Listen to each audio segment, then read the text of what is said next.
Bassekou, on parle de chicha à Kankan, fermeture annoncée des lieux de vente de chicha. Oui, et c'est le contrôleur général de police Kangamara, préfet de Kankan, qui a fait cette annonce hier au terme d'une réunion qui s'est tenue autour du gouverneur de la région administrative de Kankan face à l'épineuse question de la montée de l'insécurité dans la ville de Nabaya, dans la ville de Kankan. Oui. Et c'est important de rappeler rapidement ces statistiques-là. En si peu de temps, au quartier Sobé, le 17 novembre dernier, une boutique Orange Money a été attaquée où 2 personnes ont été blessées. Les assaillants ont ouvert le feu sur les gérants de cette boutique Orange Money. Le samedi dernier également, près de la villa Sili également, une boutique Orange Money aussi a été attaquée. Les pertes financières sont énormes. Et le mois dernier, c'était un entrepôt de poissons également de la commune urbaine de Kankan qui a été attaqué en pleine journée. Donc face à ces attaques qui interviennent à tout moment et qui visent les gérants de Orange Money, les paisibles citoyens dans les quartiers, finalement, les autorités administratives préfectorales, régionales ont décidé de convoquer une réunion pour parler de la question de l'insécurité qui vise aujourd'hui plusieurs quartiers auxquels les populations font face. Donc la première mesure qui a été prise, c'est l'interdiction de la vente et de la consommation de la chicha au niveau de la préfecture de Kankan. Entre autres mesures. Non, c'est la première mesure qui a été prise. Et les unités de la BAC 23, la BAC 23 a été mise à contribution et le procureur de la République près le tribunal de première instance de Kankan a donné son accord pour que cette interdiction soit effective et que la BAC puisse être associée à cela pour faire appliquer cette décision sur le terrain. Par rapport à l'insécurité, vous le savez très bien que les citoyens se plaignent. Il y a deux villes... Quand il annonce la fermeture de ces lieux, est-ce que autrement ça veut dire que ces lieux de chicha, ces lieux de consommation constituent des niches de bandits? C'est là qu'ils viennent se réfugier pour consommer et après passer à l'acte. Ou est-ce que tout simplement ça devient un lieu de... Non, il faut être clair. La plupart des lounge bars là qui sont créés sont des lieux de débauche et de dépravation de mœurs. Les jeunes qui viennent, c'est que c'est pas souvent de la chicha simple qu'on consomme. On met des stupéfiants. Attendez s'il vous plaît. Parfois c'est des stupéfiants qui sont mis dedans. Oui. Donc les jeunes prennent des stupéfiants, après se livrent à des actes parfois qui sont contraires à l'éthique et même à la morale. Donc c'est l'une des mesures qui a été prise parce que derrière, il y a également l'installation des comités de veille dans les quartiers où ce sont des jeunes qui vont essayer un peu d'assurer la sécurité. Encore une fois, c'est une défaillance de l'État, une responsabilité de l'État qui n'arrive pas aujourd'hui à prendre les dispositions qu'il faut. Vous le savez souvent, je cite ici qu'il y a plusieurs départements ministériels ici, les acteurs qui interviennent dans la lutte contre l'insécurité, qui ne jouent pas son rôle. Vous avez le ministère de la Sécurité et de la Protection civile, vous avez le Haut Commandement de la Gendarmerie nationale, des unités qui doivent logiquement mettre en place des mesures spéciales dans le cadre de ces villes comme Kankan, Sigiring, parce que Sigiring par exemple, il n'y a pas une journée sans qu'un citoyen ne se fasse attaquer par des hommes armés. Les mesures qui ont été annoncées n'ont pas porté fruit. On attend de voir tout ce que qu'est-ce que cela va donner sur le terrain. Mais encore une fois, c'est l'État qui est face à ses responsabilités du fait qu'il n'a pas pris ses engagements, il n'a pas respecté ses engagements dans le cadre de la lutte contre l'insécurité. Bassekou, l'affaire de l'île de Chicha, c'est un faux problème. Non, non, laisse-moi parler. Pourquoi c'est un faux problème? Parole, Bassekou. Oui, mais il faut m'écouter. Ce n'est pas un faux problème. Non, tu as parlé, mais laisse-moi placer mes arguments. Entre rapidement. Bassekou, l'insécurité en Guinée n'a pas son origine, elle n'a pas pour origine les lieux de chicha. Mais elle est maquis. Les autres maquis, on les a fermés. C'est pas la solution. Il faut que nos autorités apprennent à réfléchir. C'est quoi la solution? Les lieux de chicha, c'est les lieux de loisirs. Je peux comprendre qu'on interdise aux mineurs de consommer chicha dans les bars là. C'est des entreprises qui payent les taxes à l'État, qui emploient des Guinéens. Mais et les usines de fabrication d'alcool, et les maquis où on vend l'alcool, pourquoi on ne les ferme pas? Et les endroits où on prend le chanvre indien, pourquoi on ne les ferme pas? Bassekou, le préfet, donc ce n'est pas une mesure efficace. Sont loupés. Si le ministère de la Sécurité, l'État ne peut pas sécuriser les citoyens guinéens, qu'on le dise. Mais ces lieux de chicha, leur fermeture, ce n'est pas la solution. Merci, on doit réglementer, interdire aux enfants de venir consommer là. Mais on prend chanvre indien à Conakry à ciel ouvert. Mais on doit aussi inspecter. Mais bien sûr. Attention, parce que ce qu'il a dit, c'est vrai parce que... Non, je vais dire à Basekou. Parce que tu as des policiers. Non, Lincoln. En ces lieux-là, on consomme plus que de la chicha. Mais je vous dis, c'est ça le problème. On fait du mix. On fait du mix. Elle les maquille. On fait du mix. Mais vous parlez de ces lieux. Bien. Et les policiers, les gendarmes, les militaires. C'est une mesure qu'il faut encourager. Non, s'il te plaît, c'est une mesure qu'il faut encourager. Arrête. On ne veut pas.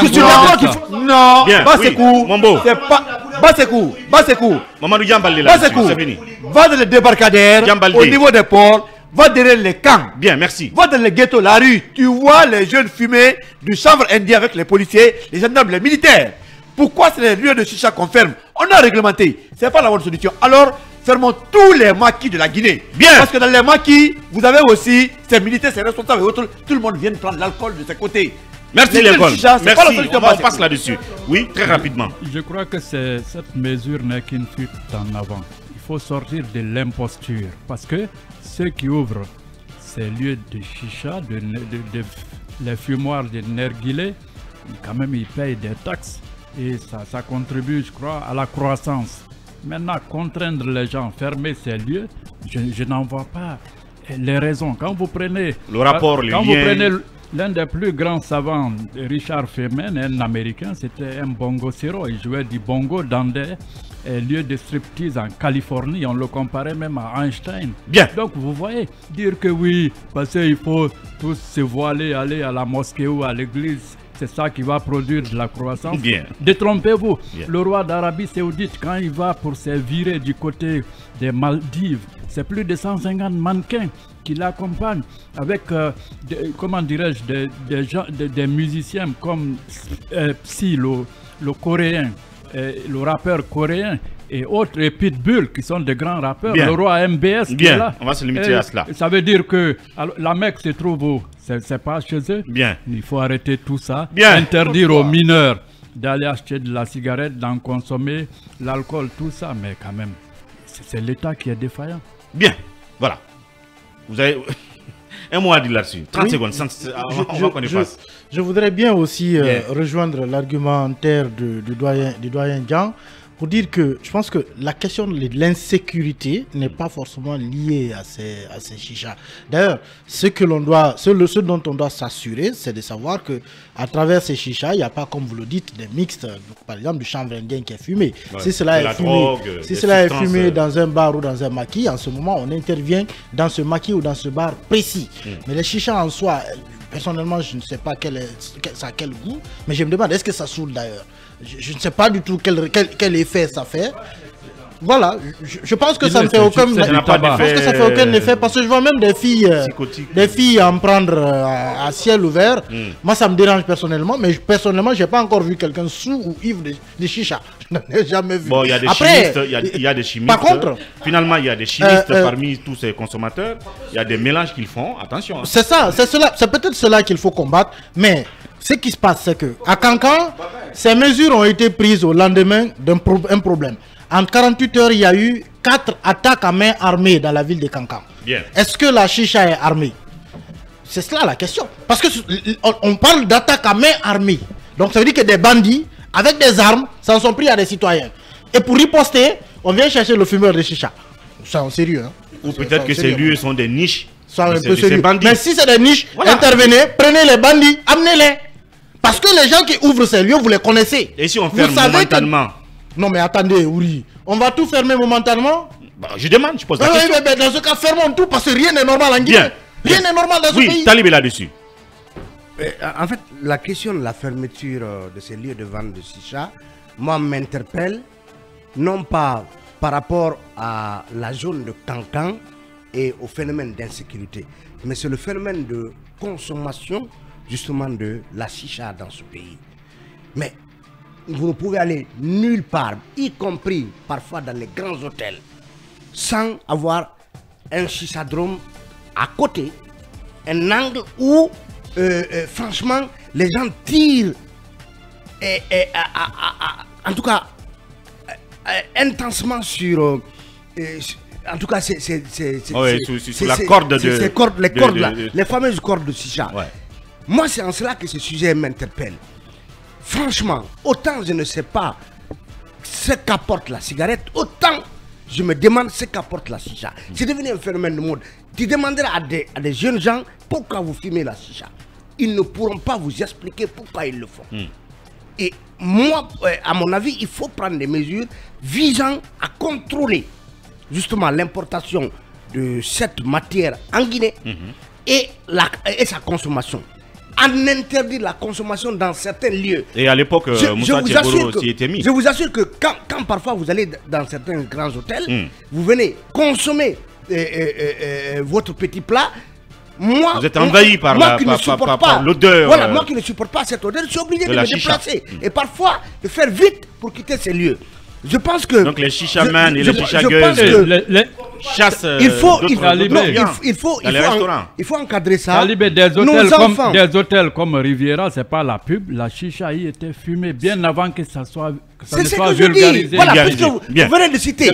Mais à d'autres hôtels. Voilà. Mais justement, moi, le sujet m'interpelle en ce sens qu'il serait bien de contrôler la consommation franchement de cette chicha-là. Parce qu'on en abuse. Des enfants de 14 ans, de 13 ans. Oui, c'est un problème. C'est une problématique à laquelle il faut s'attaquer. Il faut s'attaquer, bien. Ouais. Et en parlant de Cancan, je crois qu'il a aussi été pris comme mesure. Tous ceux qui logeraient dans les hôtels doivent se déclarer, doivent être enregistrés, n'est-ce pas, pour savoir voilà, qui est dans quel hôtel, enfin, en tout cas, qui est passé par là. Ça, c'est pour les mesures de sécurité. Quand vous venez dans un hôtel, on vous enregistre. Ah, n'est-ce pas? Ouais. Non, enfin, je parle de Cancan. Je parle de Cancan. Quand on est dans un hôtel, partout... Ben, lui, il a insisté là-dessus hier, non, comme mesure. Il ne comprend pas le fonctionnement. Un hôtel... Quand je ne parle pas de motel D, je parle d'hôtel. Ah bah alors, certainement, les motels font partie. Dans un hôtel, la première des mesures, c'est d'abord vous enregistrer. Mais certainement, les motels font partie maintenant. Non. Bien. On était à Cancan. Ce n'était pas fait avant Lincoln. On était à Cancan à l'occasion de la fête. Oui, mais c'était pas fait avant. Oui. Cabinet peut le témoigner. Oui. On était assis, on était venu prendre le petit déjeuner. Oui. Au coin, il y a des gens qui fumaient de la chicha. À un moment, il y a de la fumée. J'ai dit, mais qu'est-ce qui brûle? Je regarde derrière, il y a une fille qui est assise, ça monte comme une usine. Tranquillement. Après, on a pris nos affaires, on est parti dans un autre coin. Mais nous, on est entré, on est sorti, on ne nous a même pas demandé comment on s'appelle. Non, ceux qui logent à l'hôtel. Bien. Non, avec ceux qui logent. Ça, c'est les clients parce qu'on oui, mais Lincoln. Ceux qui logent. Oui. Mais c'est une question économique. Bien. Il faut savoir qui est là, qui doit payer, qui est là. On ne rentre pas dans un bar en s'enregistrant. Bien. Pour consommer. Bien. Quand vous venez loger, c'est quand vous venez loger que vous êtes enregistré. Si on va enregistrer tout le monde dans un bar, qui va aller dans les bars? Merci. C'est la logique économique. Merci Babé, on continue.